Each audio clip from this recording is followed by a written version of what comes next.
नमस्कार। आज के इस ई कंटेंट में आप सभी का स्वागत है। आज हम लोग अध्ययन करेंगे। अगला टॉपिक है हमारा वैज्ञानिक पद्धति। अंग्रेजी में इसको साइंटिफिक मेथड कहा जाता है।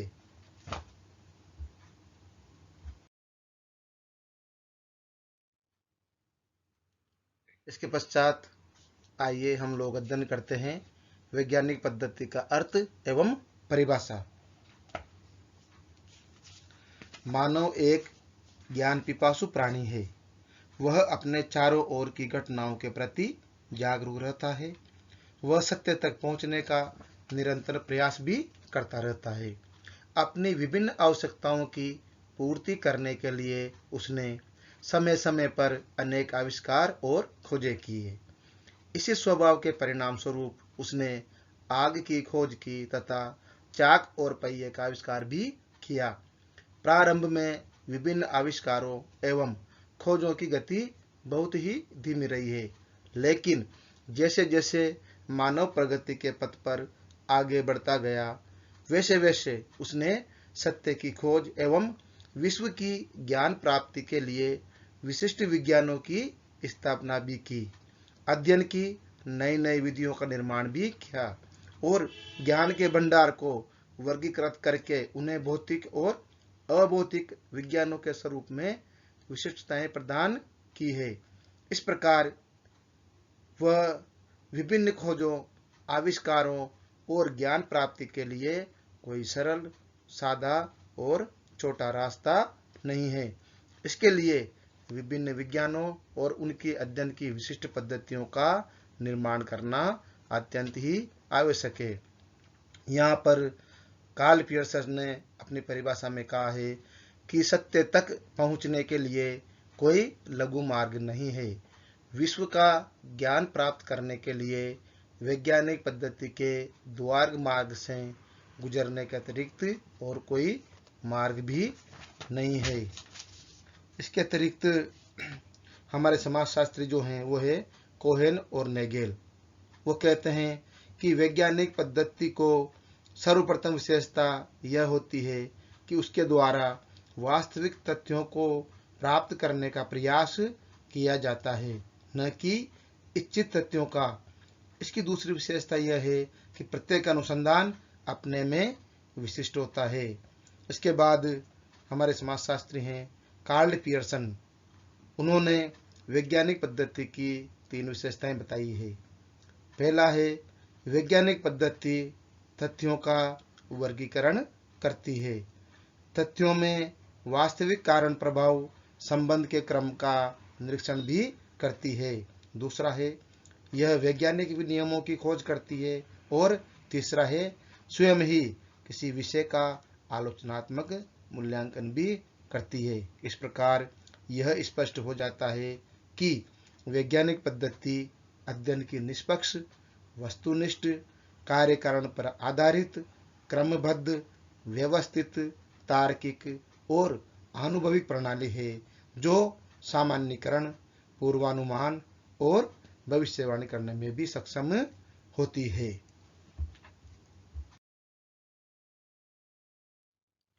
अब इसके बाद हम लोग वैज्ञानिक पद्धति की विशेषताओं का अध्ययन करेंगे।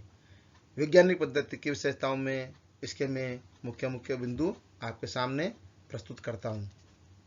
नंबर 1, वस्तुनिष्ठ अध्ययन वैज्ञानिक पद्धति में होता है। नंबर 2 है कि वैज्ञानिक पद्धति के अंतर्गत कार्य कारण संबंध होता है।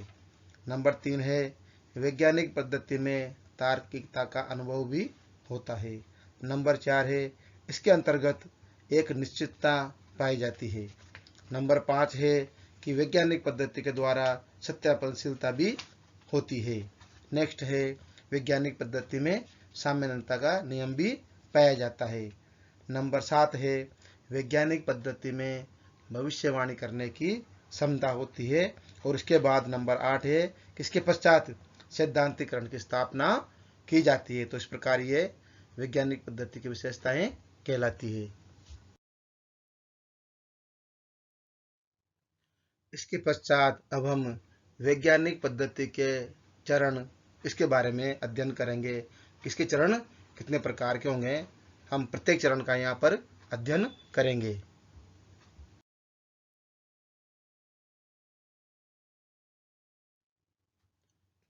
तो वैज्ञानिक पद्धति के चरण में पहला जो चरण है वह है समस्या का चयन।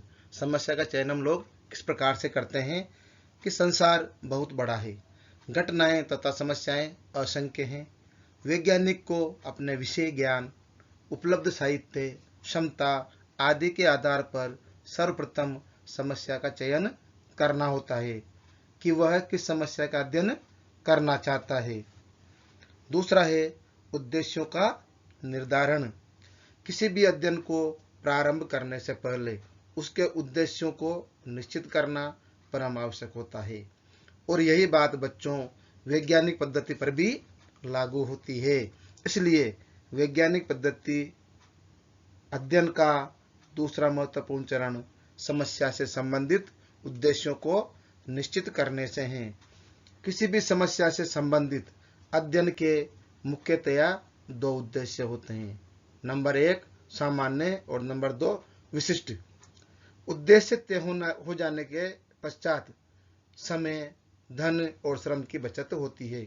अगर समस्या का सर्वप्रथम अध्ययन किया जा रहा है तब तो उद्देश्य सामान्य ही निर्धारित हो पाते हैं, जैसे समस्या से संबंधित जानकारी बढ़ती जाती है, और अध्ययन के उद्देश्य उतने ही अधिक विशिष्ट और सुनिश्चित भी हो जाते हैं। इसी के साथ साथ अध्ययन भी स्पष्ट, सुनिश्चित और विशिष्ट हो जाता है। तीसरा हमारा मुख्य बिंदु है वो है प्राकल्पना का निर्माण करना। वैज्ञानिक पद्धति में अध्ययन प्राकल्पना से प्रारंभ होता है। प्राकल्पना एक कच्चा सिद्धांत होता है जिसकी सत्यता की जांच वैज्ञानिक अध्ययन द्वारा की जाती है। सत्य सिद्ध होने पर वह सिद्धांत बन जाता है। कौन कौन से तथ्य एकत्र करने हैं, तथ्यों में परस्पर कार्य कारण संबंध की क्या जांच करनी है, तथ्यों में कौन कौन से कारक हो सकते हैं तथा परिणाम कौन कौन से हो सकते हैं, यह सब वैज्ञानिक पद्धति द्वारा अध्ययन में पूर्व निश्चित होना आवश्यक है। अध्ययन की दिशा, उसका लक्ष्य, अध्ययन का क्षेत्र, संबंधित तथ्य तथा उनमें परस्पर संबंध आदि दिशा निर्देशन प्राकल्पना करती है। इसलिए प्राकल्पना का निर्माण करना यहाँ पर बहुत ही आवश्यक है।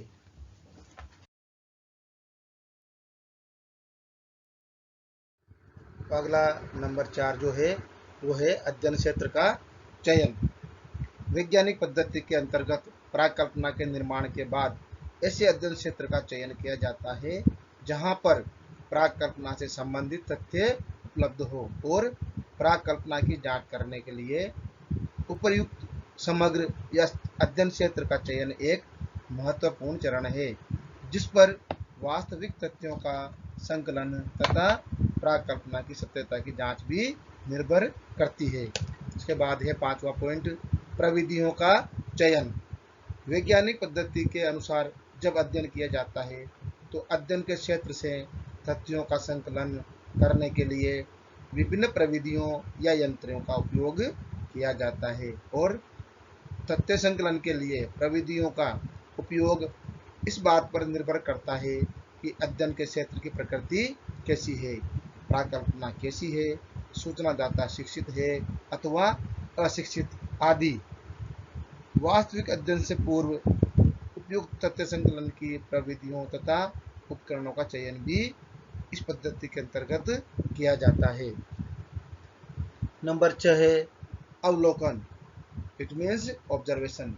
अवलोकन का अर्थ समाजशास्त्रीय भाषा में देखना होता है और आंखों के द्वारा अध्ययन करना होता है।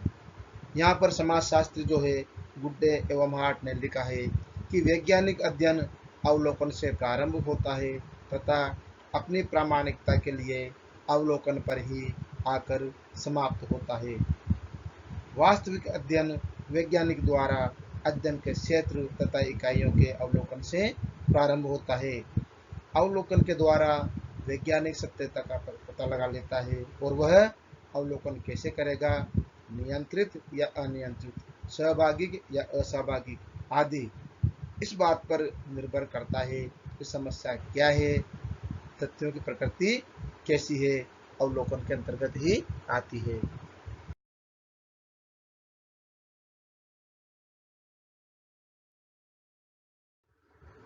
इसके बाद 7वां बिंदु है तथ्य संकलन। वैज्ञानिक पद्धति में तथ्यों का संकलन करते समय अनेक बातों का ध्यान रखा जाता है। वैज्ञानिक को तथ्य निष्पक्ष रूप से एकत्र करने चाहिए। अगर तथ्य पक्षपात रूप से एकत्र किए जाएंगे तो यह अध्ययन वैज्ञानिक नहीं कहलाएगा। इसके लिए तथ्य संकलन का कार्य बहुत महत्वपूर्ण और अध्ययन का आधार है। वैज्ञानिक को अपने स्वार्थ, विश्वास, धारणा, मूल्य, संस्कृति आदि से स्वतंत्र होकर तथ्यों को वस्तुनिष्ठ रूप में संकलन करना चाहिए, तभी अध्ययन सत्य, प्रमाणित और विश्वसनीय होगा। और वैज्ञानिक पद्धति में वस्तुनिष्ठ तथ्य एकत्र करने होते हैं। 8वां बिंदु है तथ्यों का वर्गीकरण। वैज्ञानिक पद्धति में तथ्यों का कारण प्रभाव संबंधों का अध्ययन करने के लिए तथ्यों, आंकड़ों तथा एकत्र सामग्री का वर्गीकरण करना अत्यंत ही आवश्यक है। इसके बाद है 9वां बिंदु सामान्यीकरण। वैज्ञानिक पद्धति के द्वारा अध्ययन का महत्वपूर्ण चरण सामान्यीकरण या प्राकल्पना की जांच का चरण है।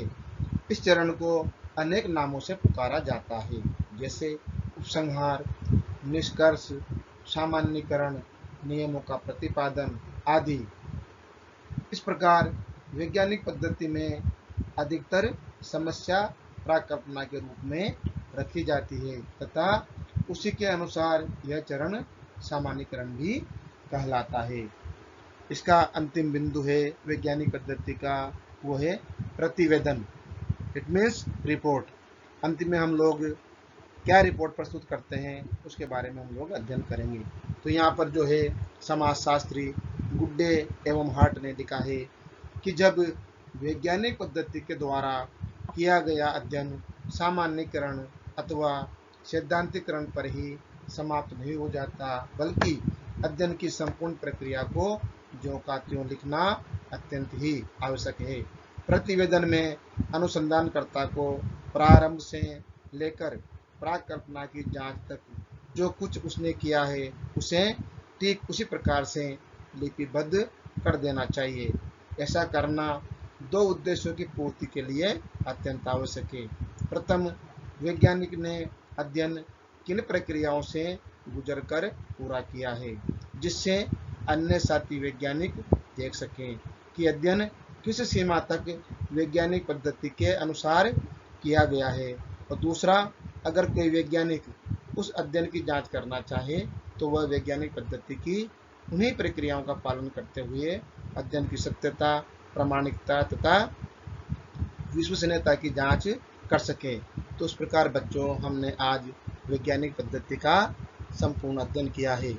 धन्यवाद।